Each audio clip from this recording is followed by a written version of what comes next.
کیا آپ کی پریشانی کی وجہ یہ ہے کہ آپ کا بچہ پرسکون نہیں ہوتا، ہمیشہ تنگ کرتا رہتا ہے؟ دوسروں کے بچے تو پرسکون رہتے ہیں، لیکن آپ کا بچہ ہر وقت کیوں تنگ کرتا ہے؟ تو آج کی ویڈیو صرف اور صرف آپ کے لیے ہے۔ آج ہم آپ کو 5 ایسی سیکرٹ ٹیکنیکس بتائیں گے جس سے آپ کا بچہ پرسکون رہے گا اور تنگ کرنا کم کر دے گا۔ پہلی ٹیکنیک ہے میما مورا، جاپانی لینگویج میں کہا جاتا ہے۔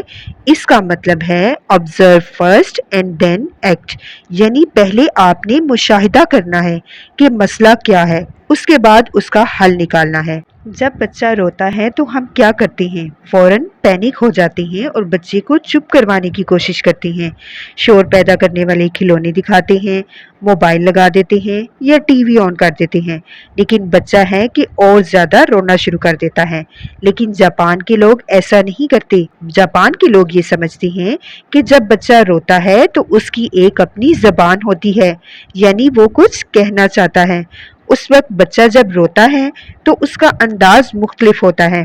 جب سونا ہو تو انداز مختلف ہوتا ہے، جب دودھ پینا ہو تو انداز مختلف ہوتا ہے، اور جب کوئی چیز تنگ کر رہی ہو یعنی ڈائپر وغیرہ چینج کرنا ہو تو بھی اس کا انداز مختلف ہوتا ہے۔ تو وہ پہلے اس کے انداز کو غور سے سنتے ہیں اور پھر اس مسئلے کا حل نکالتے ہیں۔ تو آئندہ اگر آپ کا بچہ روئے تو پہلے مشاہدہ کریں کہ بچے کے ساتھ مسئلہ کیا ہے۔ سیکرٹ ٹیکنیک نمبر 2 ہے جینٹل موومنٹ، یعنی بچے کو اٹھا کر چلنا۔ آپ بچے کو جب اٹھا کر چلتے ہیں تو بچہ رونا بند کر دیتا ہے۔ اس کے پیچھے کیا وجہ ہو سکتی ہے؟ اس کے پیچھے وجہ یہ ہے کہ 9 مہینے جب بچہ ماں کے پیٹ میں رہتا ہے تو وہ اس چیز کو محسوس کرتا ہے، ماں کے سینے کے ساتھ لگ کر چلنا۔ تو نیکسٹ ٹائم جب آپ کا بچہ روئے اور آپ کو لگے کہ وہ کسی طرح سے کنٹرول نہیں ہو رہا، تو بس آپ نے اس کو اٹھا کر سینے سے لگانا ہے اور آہستہ آہستہ چلنا شروع کر دینا ہے۔ زیادہ ہلانے جلانے کی بھی ضرورت نہیں اور نہ ہی زیادہ جھٹکے دینے کی ضرورت ہے، بس اٹھا کر سینے سے لگا کر ہلکی سی واک کرنی ہے۔ اس سے بچہ وہ احساس محسوس کرتا ہے جو وہ ماں کے پیٹ میں محسوس کرتا تھا، تو اسے سکون کا احساس ہوتا ہے اور بچہ پرسکون ہو جاتا ہے۔ Secret technique number 3، reduce noise give comfort, یعنی بچے کو سکون دینا اور شور کو کم کر دینا۔ ہمارے ہاں جب بچہ روتا ہے تو دادا دادی پھپھو خالہ سب آ جاتے ہیں کہ یہ اتنا زیادہ کیوں رو رہا ہے، اور ہر کسی کی ڈیمانڈ ہوتی ہے کہ بچہ مجھے دے دے، اور وہ اپنے طریقے سے بچے کو چپ کروانا شروع کر دیتا ہے، اور بچہ ہے کہ اور چیختا ہے۔ جاپان میں جب بچہ روتا ہے تو شور کو کم کر دیا جاتا ہے، خاموشی کو اختیار کیا جاتا ہے، اور ماں بچے کو ٹائم دیتی ہے یا پھر باپ خاموشی کے ساتھ بچے کو اٹھا لیتا ہے۔ اس وقت لائٹس کو آف کر دیا جاتا ہے اور ٹی وی کو اور شور کو ختم کر دیا جاتا ہے، اور سب سے یہ درخواست کی جاتی ہے کہ تھوڑی دیر کے لیے دور ہٹ جائیں۔ اس وقت یا تو ماں اور یا باپ ہوگا جو بچے کو پراپر ٹائم دے گا، اور تھوڑی دیر کے لیے بچے کو اٹھاتے ہیں اور بچہ پرسکون ہو جاتا ہے۔ Technique number 4، emotional presence, it means I am here is enough, یعنی بچے کی آنکھوں میں آنکھیں ڈال کر دیکھنا، محبت اور پیار سے اسے یہ احساس دلوانا کہ آپ اس کے پاس موجود ہیں۔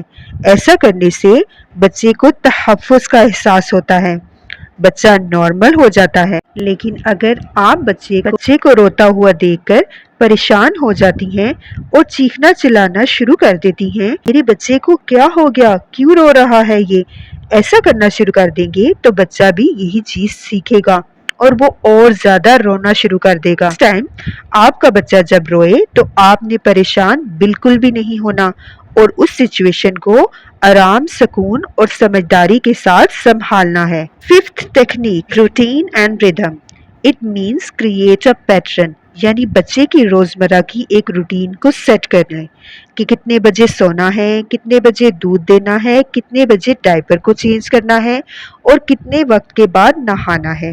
جب ہم ایسا کرتے ہیں، ایک روٹین بنا لیتے ہیں، تو بچے کے دماغ کو یہ سگنل ملتا ہے کہ اب اس چیز کا وقت ہے، اور بچہ خود بخود ہی پرسکون رہتا ہے۔ اور یہ اللہ تعالیٰ کی طرف سے ایک سسٹم بچے کے دماغ میں سیٹ ہوتا ہے کہ وہ ایک پیٹرن کو اور ایک معمول کو فالو کرتا ہے۔ جب بھی آپ کا بچہ روئے، آپ نے سونے سے پہلے اسے ہلکا سا مساج دینا ہے، روشنی کو کم کر دینا ہے، بچے کو پیار کرنا ہے، اسے سینے سے لگانا ہے، اس کو یہ احساس دلانا ہے کہ تم محفوظ ہو۔ آپ نے ایک روٹین کو سیٹ کر لینا ہے اور اس کو فالو کرتے جانا ہے۔ جب آپ ایک طریقہ کار بنائیں گے تو آپ دیکھیں گے کہ 7 دن کے اندر آپ کے بچے میں ایک واضح فرق محسوس ہوگا۔ آپ کا بچہ آہستہ آہستہ پرسکون ہونا شروع ہو جائے گا۔ اگر آج کی ویڈیو سے آپ نے کچھ سیکھا ہے تو پلیز لائک، شیئر اور سبسکرائب ضرور کریں، اور کمنٹ باکس میں ہمیں ضرور بتائیے گا کہ جب آپ کا بچہ تنگ کرتا ہے تو آپ اسے کیسے ڈیل کرتے ہیں۔ ملتے ہیں نیکسٹ ویڈیو میں۔ اللہ حافظ۔